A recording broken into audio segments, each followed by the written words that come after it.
Brisco built 400C. I've had a lot of people want to know how it cut and all that kind of stuff, and I still haven't run it a ton. I've put maybe 3-4 tanks through it or something like that, if that many.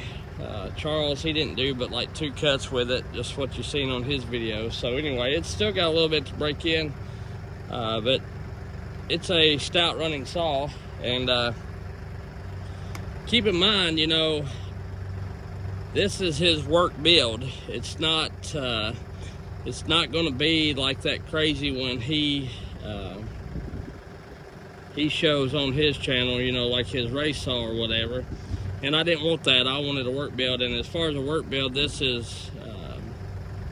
saw is great. You know what I mean? I'm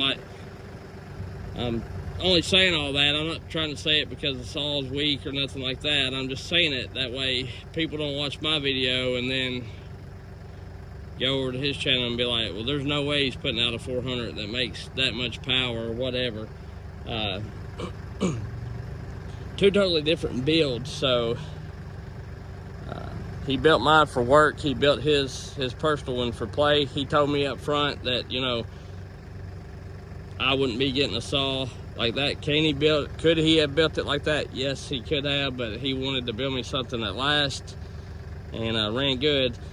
And I've had a lot of people ask me which saw I feel is stouter between his and Cajun's or whatever. And right now it's a little too early for me to tell, but I can tell you this: they feel really close, which I don't have the Cajun 400 anymore. You know, I sit it on down the road as I do some saws. Kind of wished I had it back, but anyway, now that they're doing away with that. But that new 400 they're coming out with, from what I've seen on Machinery Nation, they're only like 1/10 of a horsepower behind these 400s here. The only thing I see may being different is people get a lot of good gains out of these 400s, and I don't know if still left enough on the table for porters to get quite a bit out of. You know, I think that the new Stihl 400.1 may be like the 562 Mark II.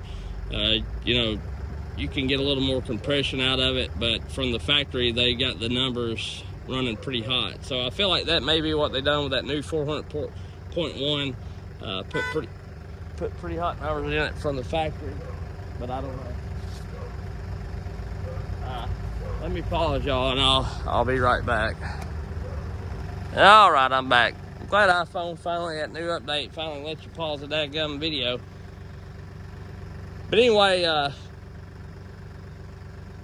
you know, that's what I feel like with the 400.1. It may have pretty hot numbers in it from the factory, and porters are not going to get big gains out of it like they did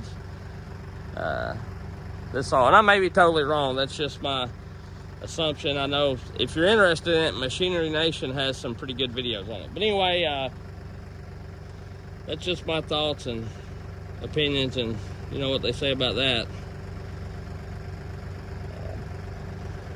They're like buttholes, everybody's got one. So anyway, I'm gonna run this some. This is frozen hard maple, and it's been cut about 2 or 3 weeks, so it's still fairly green, but it ain't just like it's right off the stump. But it's froze. We had a little bit of snow this morning, as you can see behind my tractor. And last weekend we had rain Saturday. That's why I didn't cut with it last weekend much. And then I cut Sunday some with it, but it was snowing after the rain. Everything was wet, frozen. I got into rocks. It was just a mess. But anyway, so here we go. Let's see what you do. And I can tell it's getting a little stouter the more I cut with it. So we'll see. I want to, before I give my analysis, and whether Cajun's saw be stronger or Charles' saw be stronger than one or the other, you got to realize with people, just because with any builder, most any builder, any popular builder with a good name, I'm talking about Aaron A. Lynch, I'm talking about Buxton, I'm talking about Brisco, I'm talking about Cajun, people like that, you got to be careful. If you've heard bad things about builders, I'm not saying they're true, but there's some kind of issue there, you know what I'm saying?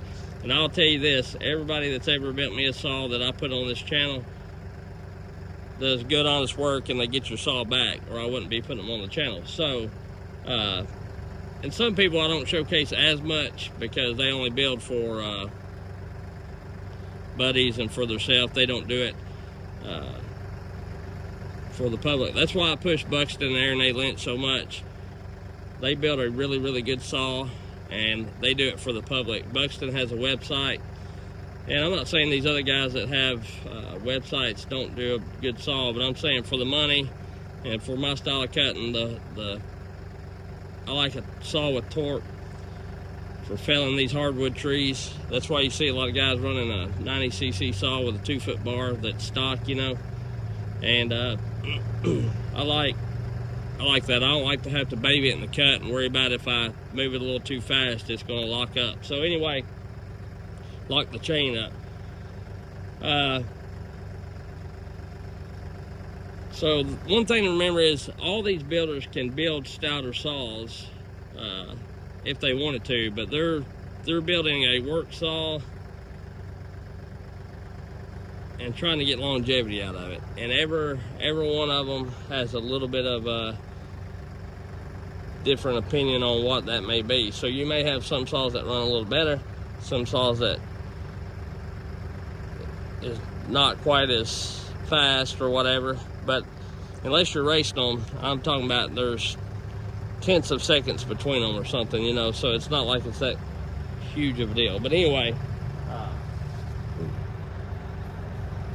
like, you know, just again, a lot of like that 400 I sent Cajun was the first one I think he'd ever done. That 500 I sent Aaron was the first one he ever done. And everybody, well, not, I can't say that for sure, everybody, but I'm figuring most people don't put everything they know and throw it at a first-time build just to make sure they don't want to blow other people's saws up. That's what I'm getting at. So they may be a little reserved, and then once they get more familiar with the saw, they may put more in it. But anyway, just bear that in mind with any ported saw and anybody running ported saws. Just because one saw is faster than the other. And I used to get hung up on that a lot, and to me, that's not really a great big deal. I'd rather have a saw that's got more torque, even if it doesn't make as much horsepower. Just for instance, if you, say you put the 309 and the Buxton saw on a dyno, and say the 309 machine saw made more horsepower on the dyno or whatever,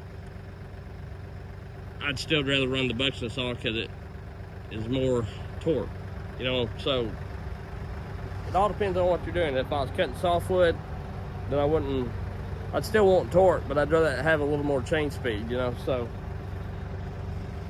it is what it is. Let's see what we can do here with it.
Do some regular cuts just to show you, because ripping is is what it is.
See that handlebar and see that tank, I'm pulling on that thing pretty hard. So anyway, like I say, it needs a little more run time, but what I'm going to do, and of course it won't be the same chain and everything, but it'll be pretty similar. I'm going to get that 309 machine and I'm going to start a new video and run it, and we'll kind of for a comparison. We'll catch y'all later. If you ain't done so, like, subscribe, do all that kind of stuff, I appreciate it.